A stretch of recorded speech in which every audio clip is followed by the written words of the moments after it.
नमस्कार दोस्तों, मैं मनोज शुक्ला स्वागत करता हूं आप सभी का। इस चैनल में इसका नाम है डिस्कशन विद मनोज। और मैं आपको बता दूं कि आज जिस वैकेंसी के ऊपर मैं बात करने वाला हूं, स्क्रीन पर आपको नजर आ रही होगी, पशुपालन प्रबंधन संस्थान है ना, इंस्टीट्यूट ऑफ एनिमल हस्बेंड्री जो है management, institute for animal husbandry management. ये देखो यहाँ पे लिखा भी हुआ है। आपको मालूम है टोटल पोस्ट कितनी है? सबसे पहले तो आप वो सुनो। सबसे पहले तो आप ये सुनो कि टोटल जो पोस्ट है, कौन कौन अप्लाई करेगा सब बता रहा हूँ। 3090 टोटल पोस्ट, कोई भी अप्लाई कर सकता है। यहाँ पर 10th पास के लिए भी है, 12th पास के लिए भी है, और अगर आपने कोई भी ग्रेजुएशन किया हुआ है तो भी आप इसे भर सकते हैं। सबके लिए यहाँ पर कुछ ना कुछ पोस्ट है, कोई एक्सपीरियंस नहीं मांगा, सबके लिए यहाँ पर है। ठीक है, ये याद रखिए कि ये जो स्टार्टिंग डेट है इसकी है ना, स्टार्ट ये जब से हुआ है वो डेट है 2 फेब 24, और ये एंड हो जाएगा एप्लीकेशन आपका 17 फेब 2024, है ना। 17 फरवरी को ये फॉर्म बंद हो जाएगा, 2 फरवरी से खुला हुआ है। समझ गए आप? पूरा ऑनलाइन आवेदन इसको करना है आपको। ठीक है, सब बताऊंगा मैं। एज वेज किसी क्या है, पर अभी मैंने बताया आपको 3090 है ना। तो याद रखना, राजस्थान कहाँ है? ये राजस्थान का पशुपालन प्रबंधन संस्थान है ना। वहां पर वैकेंसीज खुली हुई हैं, कौन कौन सी हैं, कैसी हैं, सब बताने वाला हूं, चिंता मत करिए। अब आपको पहले तो ये जानना पड़ेगा ना, ये करती क्या है, तो थोड़ा सा बताता हूँ। देखो, पशुपालन प्रबंधन का मतलब ये है, ये किसानों की आय बढ़ाने में मदद करती है ना। और जो पशुपालक होते हैं उनकी आय बढ़ाने में मदद करती है। पशुओं की जो है उनकी देखरेख करती है, कैसा चल रहा है सब कुछ, ये सब देखना इसका काम होता है। क्या खिलाया पिलाया जा रहा है, सब चीजें ये देखते हैं। प्रबंधन है ना, नाम ही इसका प्रबंधन है। तो ये मदद करती है वहाँ के लोगों की। ठीक है, तो अब आपका इसी में जो है वैकेंसी खुली है, और ये रे भैया पोस्ट के नाम अच्छे से देख लीजिए कौन कौन सी पोस्ट है। ठीक है, चलिए शुरू करते हैं। सबसे पहले पोस्ट कोड यहाँ पे लिखे हुए तो 102, 101, 102, 103, 105 तक है, तो उसमें तो आपको कुछ रटने वटने की जरूरत नहीं है। अब यहाँ देखिए, हिंदी में आप इसे पढ़ेंगे तो इस पद का नाम है केंद्र प्रबंधन अधिकारी, और इंग्लिश में देखोगे तो सेंटर मैनेजमेंट ऑफिसर। इसकी टोटल संख्या कितनी है इस पोस्ट की? 280। ठीक है, आपको जो कार्य अनुरूप मानदेय है, यानी कि जो आपको सैलरी मिलेगी वो 24,500 है। आपसे क्या बोला है? सिर्फ स्नातक होना चाहिए आप, बस कोई ग्रेजुएशन, कुछ भी बीए बीकॉम बीएससी कुछ फर्क नहीं पड़ता, बस ग्रेजुएट होने चाहिए। वहीं आप देखोगे दूसरा है कौशल प्रबंधन अधिकारी, ये स्किल मैनेजमेंट ऑफिसर है अपना। 240 पोस्ट है इसकी, 22,500 तनख्वाह, और न्यूनतम वही स्नातक मांग लिया आपसे। अगला देखोगे आप केंद्र प्रबंधन सहायक, यानी सेंटर मैनेजमेंट असिस्टेंट। तो पहला था सेंटर मैनेजमेंट ऑफिसर, दूसरा स्किल मैनेजमेंट ऑफिसर, अब ये है असिस्टेंट आ गया। सेंटर मैनेजमेंट का ये असिस्टेंट है, और ये स्किल मैनेजमेंट का असिस्टेंट है। तो आप देख रहे होंगे कि centre management officer, centre management assistant, skill management officer, skill management assistant, और एक आपका स्किल मोटिवेटर यानी कौशल प्रेरक हो गया। समझ गए मेरी बात ना? तो यहाँ पर 2 अधिकारी की पोस्ट है, 2 सहायक की पोस्ट है, और एक प्रेरक की पोस्ट है। ठीक है, मतलब पद का नाम है। संख्या तो ये है भैया कि सबसे ज्यादा तो आप देखोगे ना, 1400 पोस्ट तो भैया किसकी है? ये केंद्र प्रबंधन सहायक यानी सेंटर मैनेजमेंट असिस्टेंट की है। फिर सेकंड नंबर पे आती है 720, ये स्किल मैनेजमेंट असिस्टेंट की है। और स्किल प्रेरक की देखो 450 है, और सैलरी आपके सामने लिखी है ना, ये लिखी हुई है भाई दोनों की दोनों।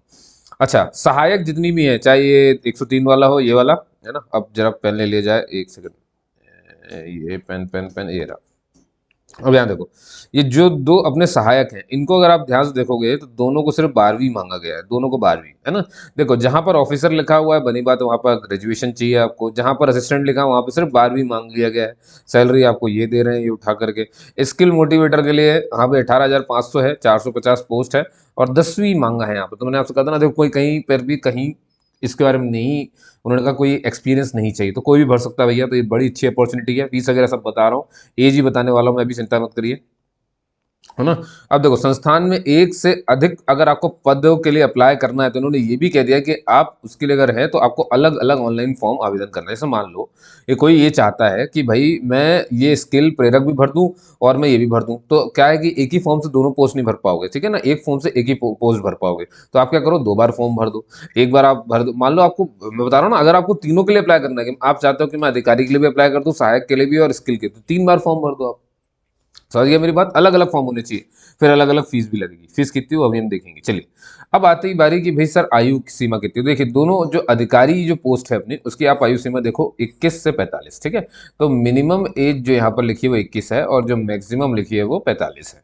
अब आप असिस्टेंट की दोनों पोस्ट में देखोगे तो 18 से 45 हो गई है। ठीक, तो मिनिमम 18 और मैक्सिमम 45। और वही स्किल मोटिवेटर की देखोगे तो 18 से 40। समझ गए? तीनों आपको एज समझ में आ गई होंगी। चलिए अब आगे चलते हैं।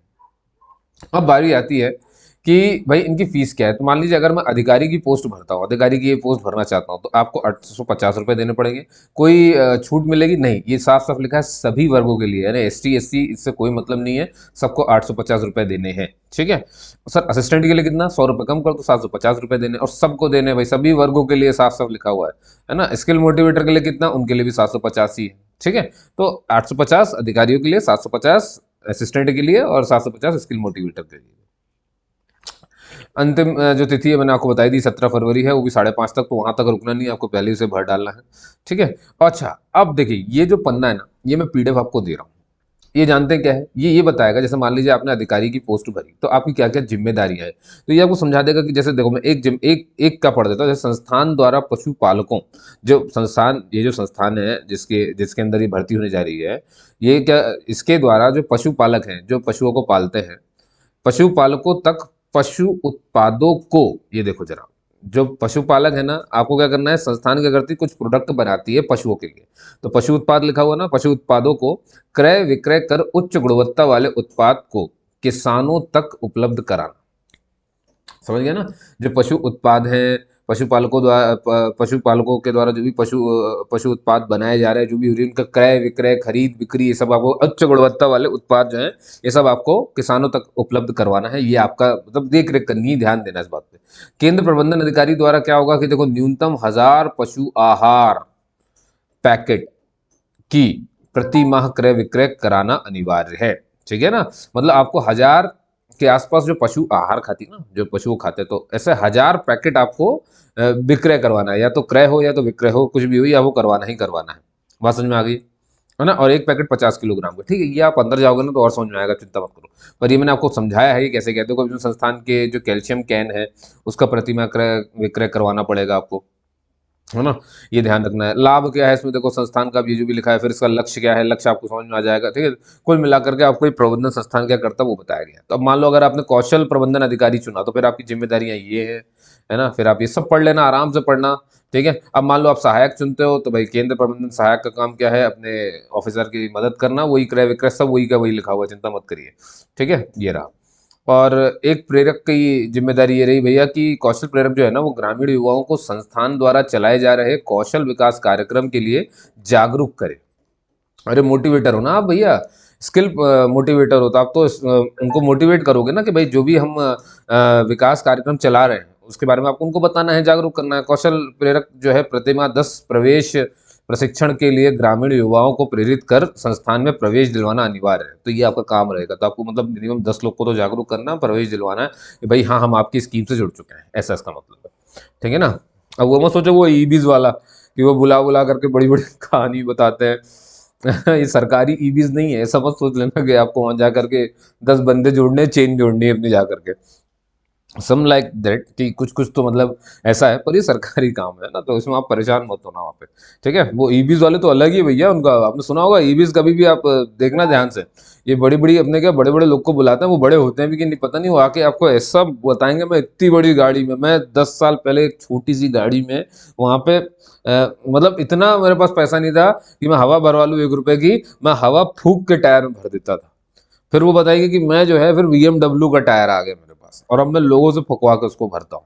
तो कहने का मतलब ये है कि कहानी सुना सुना करके ये तो कैसे चेन जोड़ते थे। तो तुम लेकर के आओ एक बंदा, तो तुम्हारी चेन बढ़ेगी, फिर ऐसी चेन होगी। जैसे बहुत सारे धांधलीबाज चल रहे हैं, यहाँ भी चलते रहते हैं, भोपाल के आसपास भी। तो आपको थोड़ा सतर्क रहना है ना, किसी की भी स्कीम में मत फंस जाना आप। ठीक है, तो लेकिन ये हमारा सरकारी मामला है, तो आप अभी बहुत सुरक्षित है ना। तो इसे आराम से आके भरिए। ये प्रबंधन संस्थान है, ये मैनेजमेंट इंस्टीट्यूट है साहब। चलिए ठीक है, तो ये सब आप तो समझ चुके होंगे। अब ये देखो संस्थान के जो उत्पाद है ना, जिनके बारे में कह रहे थे कि क्रय विक्रय होना चाहिए, तो ये सरकारी मटेरियल है जो आप सामने देख रहे हो, ये सब है ना, ये सब ये संस्थान बनाती है आपकी, तो वहाँ की राजस्थान गवर्नमेंट वाला। तो इसी को जो है ना वहाँ तक पहुँचाना होता है, किसानों तक पहुँचाना होता है, उनको समझाना होता है कि ये क्यों इस्तेमाल करना है, सरकारी चीज़ है भाई इसलिए इस्तेमाल करना है, सरकार के हिसाब से या ISO प्रमाणित है जो भी है ना। तो ये कुछ मटेरियल हो गई, इसी बात है। बाकी संस्थान के जो कार्यक्रम है देखो भैया, और भी बहुत सारे, जैसे गोबर गैस संयंत्र है, जैविक खाद्य योजना, कड़कनाथ योजना, कड़कनाथ एक मुर्गे की प्रकार होती है, पशु बीमा योजना, सुअर पालन, मधुमक्खी पालन, मुर्गी पालन, बकरी पालन, ठीक है।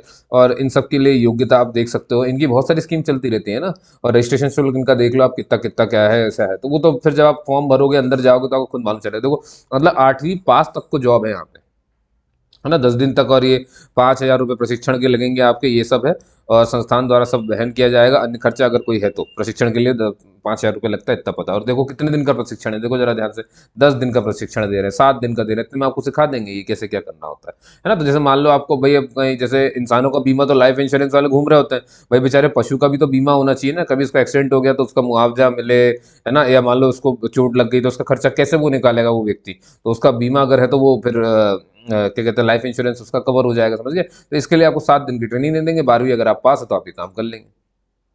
समझ गए मेरी बात ना, मैं क्या समझाना चाह रहा हूँ। बस ऐसे ही है, कड़कनाथ योजना में आपको जाकर के बस 8वीं पास होने 20 दिन की ट्रेनिंग है, 9,000 रुपये लगेंगे, और बस आप कड़कनाथ योजना सबको समझाते हुए फिर रहे हो, बस ये इतना काम बहुत है ना, आसान है ये सब, इतना मत लीजिए। और ये उनके अन्य है भैया कि अभी और चल रहा है ना, इसके अलावा और ये जो करेंगे।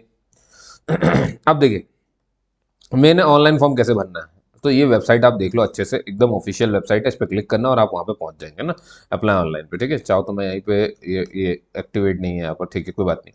ऑनलाइन फॉर्म में मांगी सभी जानकारी आपको भर देनी है, क्रेडिट कार्ड, वॉलेट, ई कहीं से भी पेमेंट कर दो, कोई फर्क नहीं पड़ता, पेमेंट आपको पता है ना, एक बार में एक ही पोस्ट भर पाएंगे। ईमेल आईडी और मोबाइल नंबर भैया स्वयं का और ढंग से भरना, कोई गलती मत करना, क्योंकि अगर आपने, देखो पहले तो क्या करो, पहले मोबाइल अगर आपने दिया है या कुछ भी है, तो पहले खुद चेक कर लो भैया कि वो जो है वो ईमेल आईडी और वो सब आपको पता है कि नहीं पता, पासवर्ड वगैरह, है ना। तो पहले तो वो कर लो, काम इकट्ठा कर लो सारी मतलब तो बिल्कुल क्लियर कट मामला होना चाहिए, नहीं कि उन्होंने कुछ भेजा और पता नहीं चला। क्योंकि मैं बता रहा हूँ, देखो इसमें पेपर कैसे होना है, ध्यान सुनो, इसमें एडमिट कार्ड नहीं आएगा भैया गुरु, ये ध्यान रखना है ना, इसमें कोई एडमिट कार्ड नहीं आने वाला है कि तुम बैठे रहोगे अब एडमिट कार्ड निकल, नहीं। ये जो आपने ईमेल आईडी डाली ना, ये जो ईमेल आईडी डाली है आपने, जब ऑनलाइन फॉर्म भरे थे तो ईमेल आईडी जो डाले थे आप, ये करेंगे, इसी में आपको लिंक भेज देंगे, है ना। और लिंक याद रखना 2 दिन पहले भेज देंगे, एग्जाम होने के, ऑनलाइन पेपर होने से 2 दिन पहले लिंक आ जाएगी।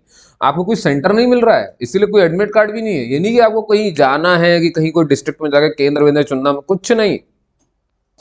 आप घर बैठो अपने लैपटॉप में रहो, आपको ये लिंक भेजेंगे पेपर के 2 दिन पहले, जब इनको लगेगा पेपर करवाना है, डेट वेट कुछ नहीं बताई इन्होंने, ये सब उसी में आपको आएगा, जैसी लिंक आ जाएगी। और याद रखना, अब आप सोचोगे सर लिंक अगर आ जाएगी तो मैं तो पहले ही फॉर्म भर लूंगा, चीटिंग कर लूंगा, ऐसा नहीं हो पाएगा। मैं बता रहा ऐसा क्यों, अगली पूरे से सुनो ध्यान से। ये बोलेंगे वो लिंक एक्टिवेट नहीं होगी, है ना, ये नहीं कि खुल के फिर आप वापस भर दो उसको, नहीं। वो खुलेगी जिस दिन पेपर होगा, उस दिन वो एक्टिवेट दिखेगी आपको, नीली नीली सी नजर आएगी, है ना, या जो भी हो कलरफुल हो जाएगी, जो भी होगा एक्टिवेट हो जाएगी 30 मिनट ठीक पहले एग्जाम के, ठीक 30 मिनट पहले वो एक्टिवेट हो जाएगी। और फिर जब आप उसे क्लिक करोगे तब आप फिर उसको भरोगे, फिर आपका टाइमर रहेगा, आप उसे सेट करके फिर अपना लग जाओगे, ठीक है।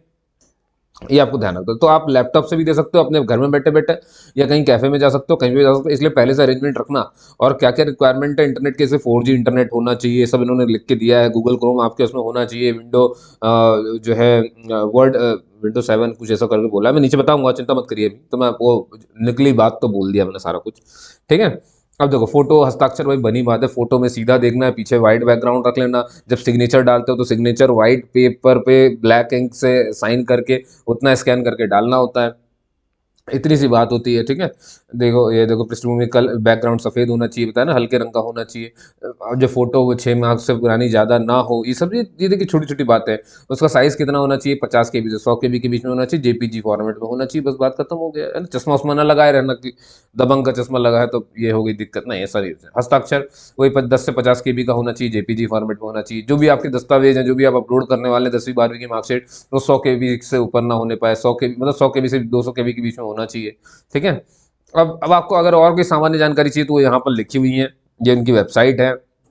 ये देखो ये संस्थान का संपर्क सूत्र है, तो इसको आप भर करके मतलब इनको कांटेक्ट कर सकते हो, अगर आपको कुछ पूछना है, ऐसा कुछ लगता है आपको कि मैं बात कर लूँ, तो देख लो, बस सुबह 9:30 से आपको शाम को 5:30 तक आप ये मिल जाएगा।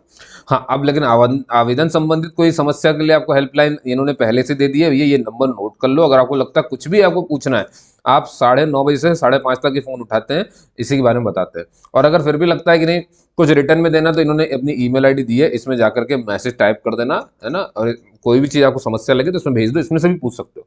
तो बात करके भी पूछ सकते हो और ईमेल आईडी भी उन्होंने दे दी है। अब देखो परीक्षा मैंने आपसे कहा था जैसे कि देखो यहाँ पर संस्थान द्वारा परीक्षा ऑनलाइन माध्यम से ली जाएगी। अभ्यर्थी यह परीक्षा कंप्यूटर सेंटर है, देखो कोई भी कंप्यूटर सेंटर या लैपटॉप या साइबर कैफे के माध्यम से किसी भी स्थान से दे सकता है।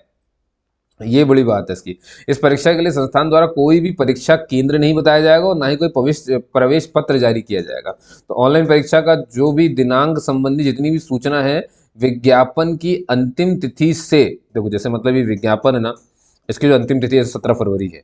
17 फरवरी से 1 माह लगा लो आप, 17 फरवरी मतलब 17 मार्च के बाद अभ्यर्थी को रजिस्टर्ड जो उसने ईमेल आईडी दी है ना, उस पर भेज दी जाएगी। तो ऑनलाइन एग्जाम की जो लिंक है और जो डेट है वो आपको 1 महीने बाद मिलेगी, याद रखना, इसलिए परेशान मत हो जाना। यानी मार्च के बाद ही, मार्च में मिलेगा जो भी है।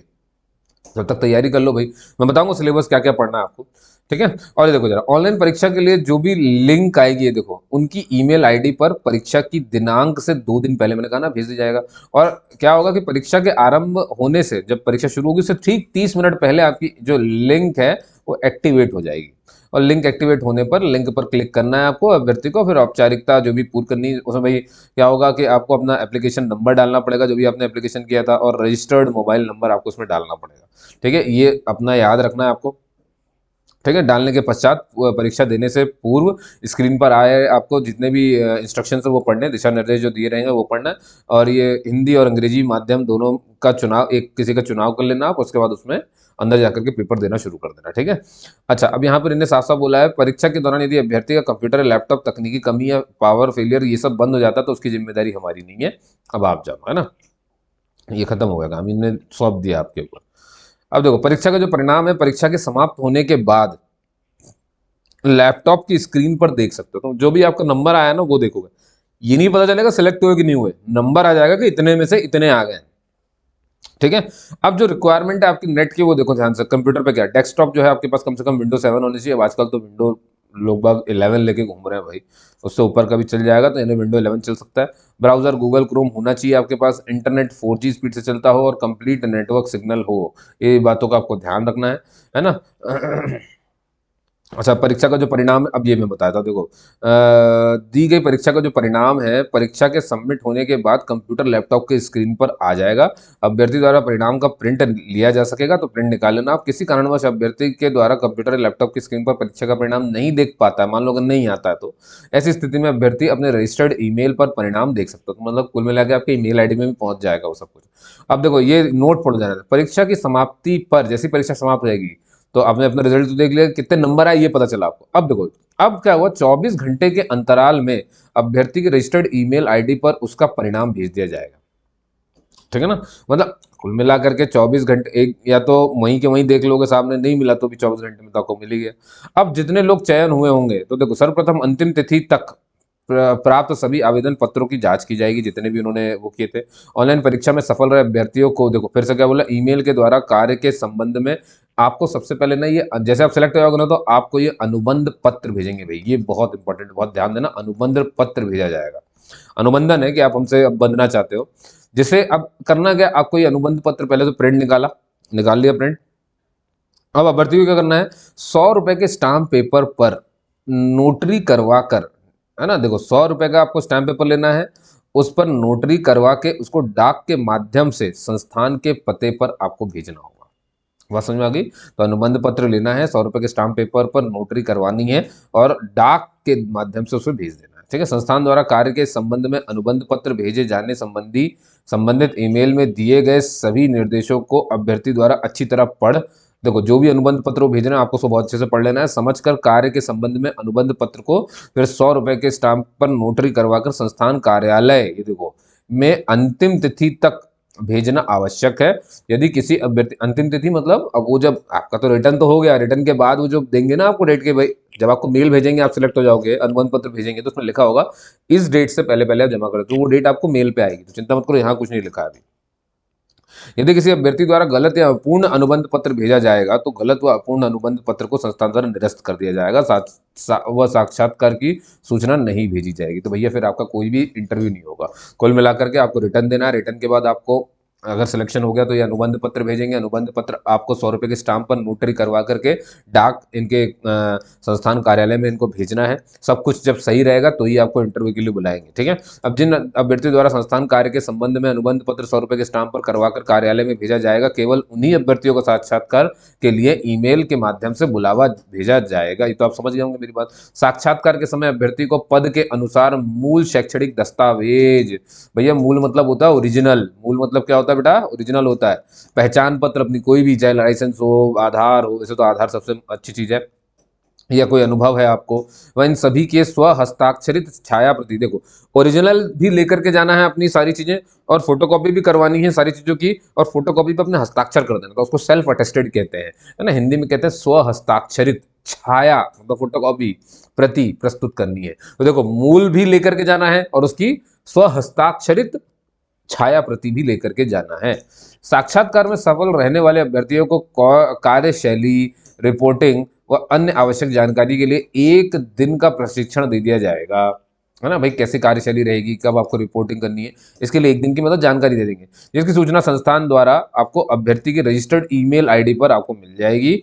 यह प्रशिक्षण जयपुर में होगा, देखो भाई जयपुर में होगा, जिसके लिए कोई यात्रा भत्ता दे नहीं है भाई। ये नहीं कि आप जयपुर आए तो आप मांगने लगा अल्लाह भाई मेरी ट्रेन की टिकट दे अब मैं जाऊंगा ना, ऐसा नहीं होगा। प्रशिक्षण में होने वाला शेष व्यय संस्थान, मतलब आना जाना आपके ऊपर है, बाकी चाय पानी अगर उन्होंने कुछ पिलाया तो उसके पैसे वो आपसे नहीं मान ले, ला भाई चाय कैसे पी ले, 2 रुपए कटिंग निकाली, चलो निकालो 2 रुपए, ऐसा नहीं होगा। समझ गए मेरी बात। अब आओ भाई कंप्यूटर पर जो आपका जो टेस्ट होना है ना, जिसकी इतनी हड़कम मच गई भाई, जैसे भाई जो घर से देने लायक है वो कैसा पेपर है सोचेंगे जरा। तो ऑनलाइन जो परीक्षा का जो सिलेबस है, ये सिलेबस है या स्कीम है या पैटर्न है, आपको नीचे दिया हुआ। तो देखो स्कीम ऑफ एग्जामिनेशन तैयार है, आप सभी बहुत ध्यान सुनना। तो अब आपने चाहे अधिकारी वाली पोस्ट भरी है, चाहे आपने दोनों सहायक वाली अपनी पोस्ट भरी है, या फिर आपने प्रेरक वाली भरी है, भाई ये रहा भाग 1 ऑनलाइन परीक्षा, जो कि 60 अंक का है। भाई कितने अंक का है बेटा, 60 अंक का है।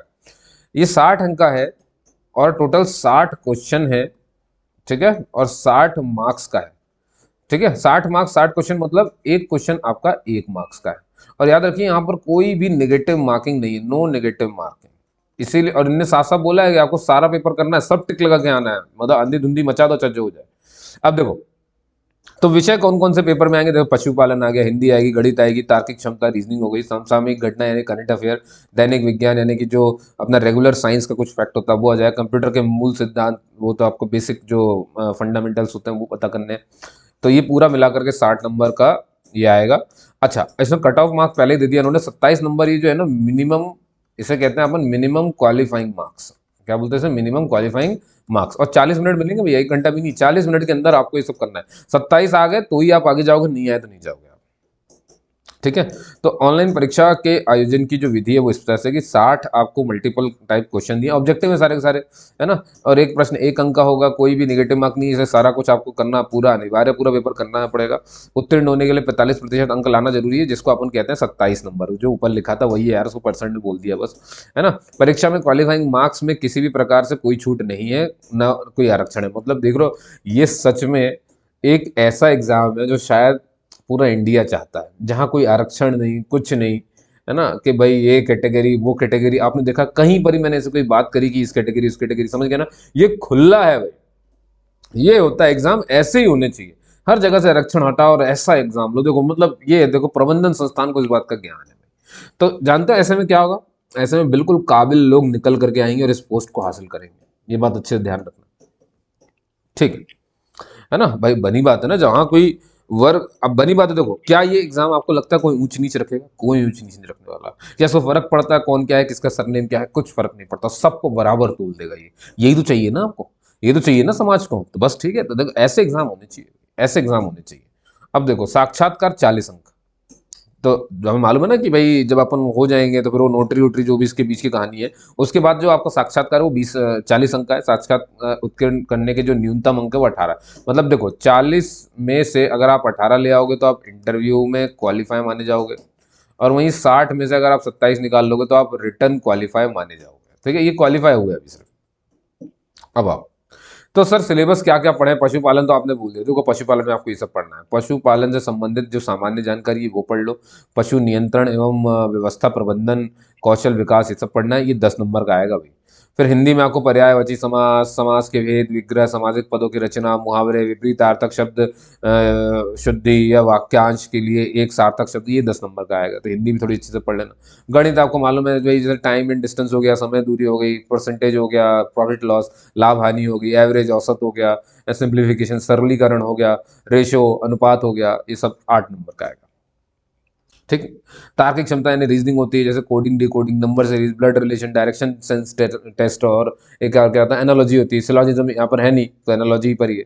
8 नंबर के आ जाएंगे। समसामयिक की घटना में जैसे राष्ट्र में क्या हो रहा है, घटनाएं क्या हो रही है ना, ये सब आपको पढ़ना है। बहुत सारी चीजें, बहुत सारा कुछ हुआ है तो थोड़ा ध्यान रखेंगे। 8 नंबर। इंटरनेशनल नहीं पढ़ना आपको, है ना, ये नहीं पढ़ना कि इराक और सीरिया में जो है अभी, क्योंकि जॉर्डन पे अमेरिका के सैनिकों पे उन्होंने हमला कर दिया, 3 सैनिक मारे गए, तो अमेरिका ने जो है इराक और सीरिया पर आक्रमण कर दिया। ये नहीं पढ़ना है आपको। ये भी नहीं पढ़ना है आपको कि ईरान ने पाकिस्तान और बलूचिस्तान का वो जो मामला चल रहा था उनका वो था। और दूसरा फिर आप पढ़ो कि ईरान इधर हुती विद्रोहियों का साथ देता जो लाल सागर पे आक्रमण कर रहे हैं, और वो एक तरफ से जो हमास है, जो इसराइल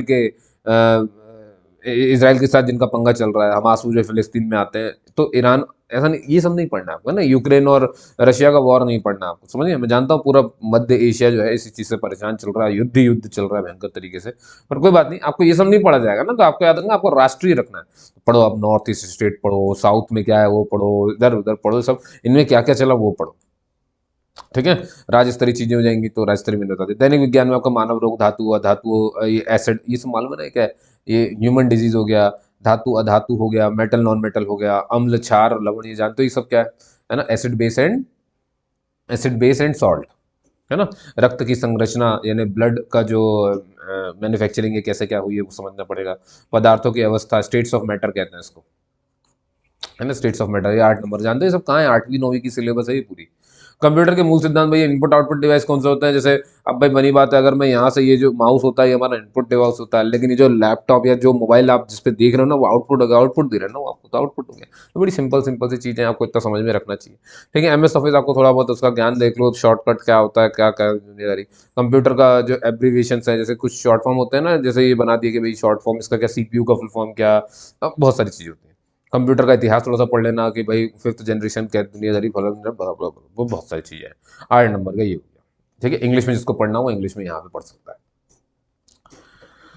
तो मेरे ख्याल से बंदो आपको मेरी बात समझ में आ गई होगी। तो कैसी लगी ये वीडियो मुझे जरूर बताइएगा भाई। जैसे जिसकी आप तलाश करते हैं ना, वो यही वो जॉब है ना, जहाँ पर ज़्यादा ना बहुत बड़ा सिलेबस हो, देखो घर बैठे बैठे तो आपको पेपर देना है। ठीक है। लेकिन सबसे अच्छी बात यह है कि सच में यार, ये बहुत, मैंने इतने नोटिफिकेशंस पढ़ाए हैं, लेकिन इस नोटिफिकेशन से मैं सच में बहुत खुश हूँ, क्योंकि मैंने कहीं पर भी कोई कास्ट क्रीड कुछ नहीं देखा, ना भेदभाव, कुछ नहीं।